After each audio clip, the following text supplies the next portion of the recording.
যে কৃতিত্ব কার, এই কৃতিত্বের দাবিদার অনেকেই করছেন, তাই না?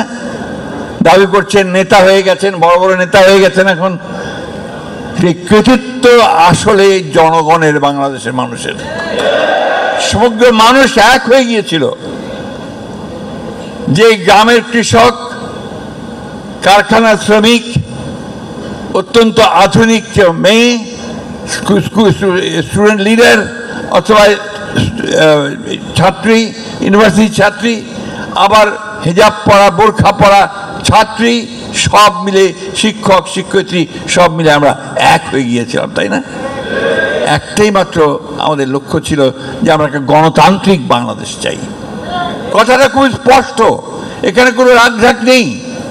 আমরা একটা লিবারেল ডেমোক্রেসি চাই, আমরা একটা উদারপন্থী গণতন্ত্র চাই। কারণ এর জন্যই আমরা 1971 সালে স্বাধীনতার যুদ্ধ করেছিলাম। সেদিনও প্রায় 30 লক্ষ মানুষ শহীদ হয়েছিল, আমাদের মা বোনদের সম্ভ্রম নষ্ট হয়েছিল। সেই কথাগুলো আজকাল কেউ উচ্চারণ করে না। আমার জানা নেই পৃথিবীর ইতিহাসে কোনো লিবারেল ডেমোক্রেটিক পার্টি এত ত্যাগ স্বীকার করেছে কিনা।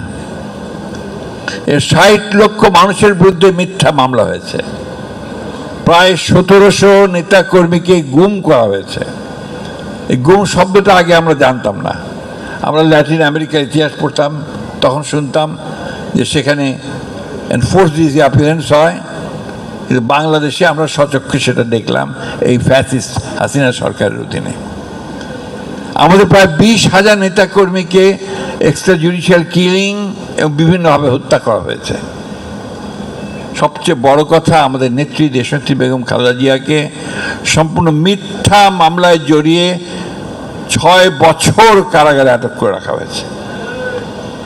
আমাদের নেতা যেন তারেক রহমান সাহেবকে মিথ্যা অভিযোগ নিয়ে শারীরিক নির্যাতন করে তাকে বিদেশে নির্বাসিত করা হয়েছে।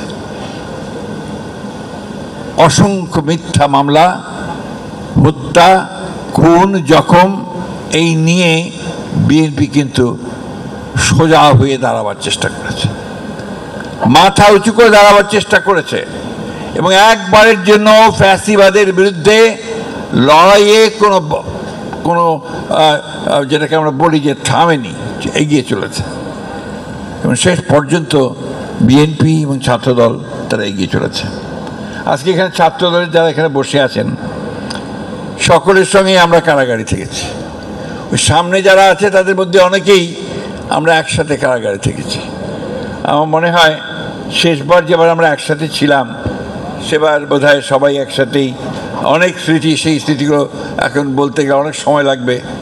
আমার শুধু আমানুল্লাহ আমানের কথা মনে আছে এই জন্যে যে তাকে 14 দিন নির্যাতন করার পরে যখন তাকে কারাগারে নিয়ে গেল তখন আমিও কারাগারে।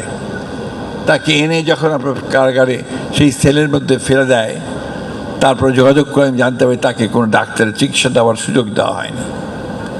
পায়ের নখ সব তুলে নিয়েছিল, সে হাঁটতে পারছিল না। এটা একটা ঘটনা বললাম, এরকম তোমাদের ছাত্রদলের অসংখ্য ছেলে আছে যারা এই নির্যাতন সহ্য করেছে, অসংখ্য। শুধু ঢাকায় না, সারা দেশে তোমাদের ছাত্রদলের ছেলেরা দেশে থাকতে না পেরে, গ্রামে থাকতে না পেরে ঢাকায় চলে এসেছে, রিক্সা চালিয়েছে, অটো চালিয়েছে, বাইক চালিয়েছে, এমনকি যে বড় বড় বাড়ি তৈরি হয় তার গার্ডের চাকরি করেছে নিজেকে বাঁচিয়ে রাখার জন্য।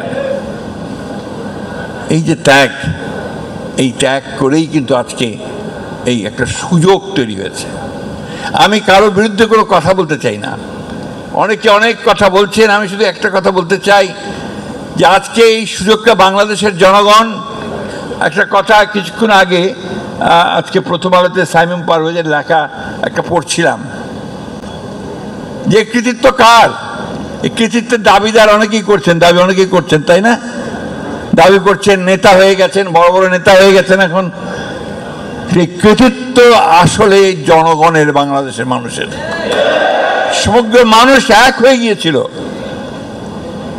যে গ্রামের কৃষক, কারখানার শ্রমিক, অত্যন্ত আধুনিক মেয়ে, স্টুডেন্ট লিডার অথবা ছাত্রী, ইউনিভার্সিটি ছাত্রী, আবার হিজাব পরা, বোরখা পরা ছাত্রী সব মিলে, শিক্ষক শিক্ষয়িত্রী সব মিলে আমরা এক হয়ে গিয়েছিলাম, তাই না? একটাই মাত্র আমাদের লক্ষ্য ছিল যে আমরা একটা গণতান্ত্রিক বাংলাদেশ চাই। কথাটা খুব স্পষ্ট, এখানে কোনো রাগঢাক নেই।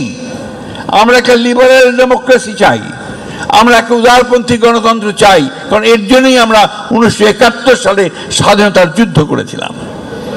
সেদিনও প্রায় 30 লক্ষ মানুষ শহীদ হয়েছিল, আমাদের মা বোনদের সম্ভ্রম নষ্ট হয়েছিল।